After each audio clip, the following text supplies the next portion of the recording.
Today I want to talk about Texas's recruiting and yikes. All that's coming up after the bumper. Don't be cornering me.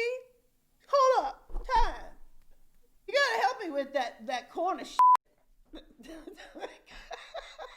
What's up, kinfolk? It's RJ Young. I am not on the step mill. Consider hitting the like and subscribe button because I upload a video every single day. It's always college football related, sports related. We have a good time. Today, I want to talk about Texas's recruiting class. In particular, its 2022 recruiting class. But my goodness, we could start with 2021 as Texas is spiraling. And there's a lot of factors that go into this. But as many people are trying to cue in on the Quinn Ewers decommitment, we'll get to that. But I think you got to take it back to Billy Bowman. And even before that, you got to take it to how Texas has 100% failed to meet expectations in 2020. So Texas comes into this 2020 season with the fifth most talented roster in all of college football. The other four teams are teams you expect to be in the college football playoff there at the end. They include Alabama, Ohio State, Clemson, Georgia. They've been outstanding in recruiting, but they've also been outstanding in results. Georgia finishing with 2 out of 3 last number one recruiting classes in the country, has played in a national championship in the last 4 years, and they have been in the SEC championship game, losing to teams that play for national championships and the national champ last year in LSU. And what I thought was an outstanding football team is just you didn't have what it took to stop Joe Burrow and his Power Rangers, as it were, in New Orleans. Now, as we're talking about Texas, the thing to remember is all through this year, I said, this is the most talented Texas team that we have seen since 2009. And in 2009, they played for a national championship against Alabama. They got railroaded, they got run over, but they were one of the class programs in college football. They haven't been that since. And then you look at not just how well they have been recruiting, but how poorly they have been developing.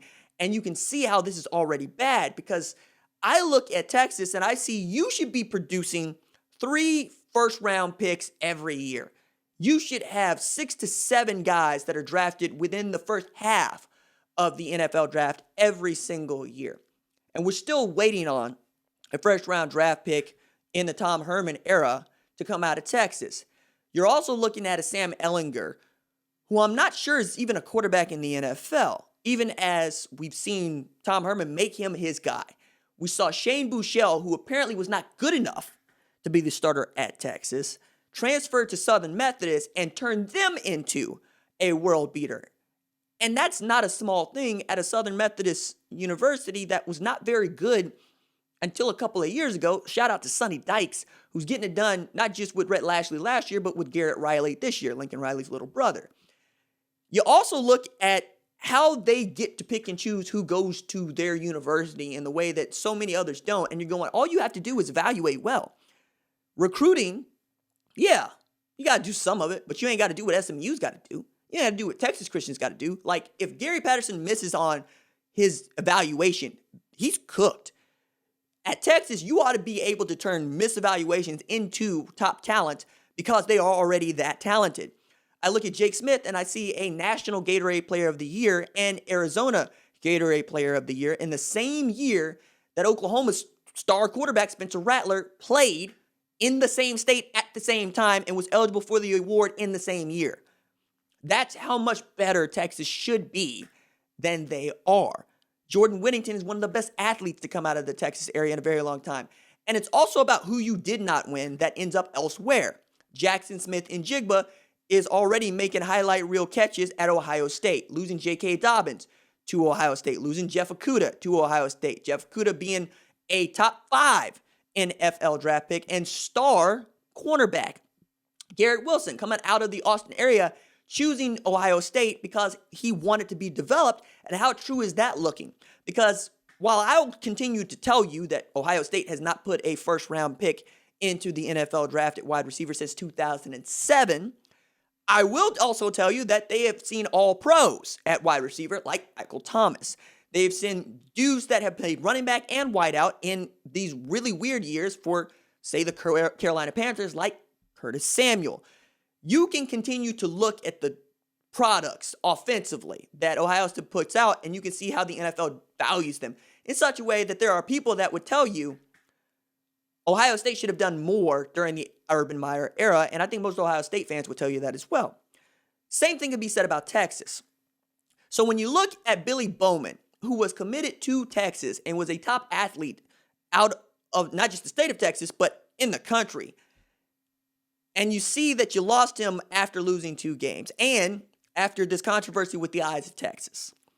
Then you see that the number 1 player, number 1 quarterback in the 2022 class in Quinn Ewers chooses to decommit, and he's an Ohio State lane. And then you see Phaizon Wilson decides that he also, a top 4-star player in the 2022 class, is going to decommit. You got a problem. Now, I think there's a lot of people that would tell you that they think that Tom Herman is on borrowed time. We'll see. If they're able to beat Oklahoma State this weekend and perhaps run the table to the Big 12 championship and then win it, that's exactly what it was, right? And then if they're not that good, which is more likely in this age, and they get beat down, you're back to the drawing board if you're Texas, and you're pining for Urban Meyer, which may or may not be a good thing, right? Ask Ohio State fans how they feel about it. Like, did they get a national championship out of it? Yes. Do they value their time? You have to ask them. I think the mere fact that you are reaching for Urban Meyer speaks to how much Tom Herman is underperformed. And when you look at the recruiting, and you look at how Jalen Milroe was in the boat in 2021, you get the commit from Quinn Ewers, and then Jalen Milroe reopens his recruitment only to commit to Alabama later. You're like, oh my goodness, did we make the wrong decision here? Nick Saban really likes our stuff. And usually, when Nick Saban likes something, it's pretty doggone good. You look at Mike Yursich, who's in his first year at Texas. You look at Chris Ash, who's in his first year at Texas. You look at USC, who paid more to keep Graham Harrell there to keep him from taking, say, an offensive coordinator job at Texas. And you can see how Tom Herman really needed to win this year. Texas's recruiting is always going to be valued. But when you see them drop to 22 in the 2022 rankings, as Oklahoma's at number 4, when you see Oklahoma at number 14 and Texas at number 17 in the 2021 rankings, you have to ask, what is it that you value in your recruiting, and how is it that you're losing these kids in October because you caught a couple of losses in Big 12 play against what might be a middling team, but it might be a good team in Oklahoma, middling team being Texas Christian. And yet you can't reassure the 2022 kids that this is still the place for them to be. It's a long way until the 2022 class starts signing, letters of intent.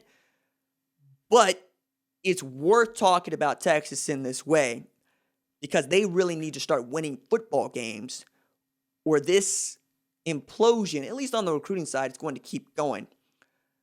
Last thing that I would say on that front is you need to side with your players in this Eyes of Texas deal, no matter what you believe politically, because you need players to win football games. You can't go get more players that are more talented than the ones that you have. Those guys play at Alabama, Clemson, Georgia, and Ohio State. That's the point here. They're the most talented roster in the Big 12. So you're not going to be able to trade up to anybody. So if they are having issues with the fight song, help them solve these issues with the fight song so they can go win you football games and you get to keep your job. All right, that's it for me. Deuces.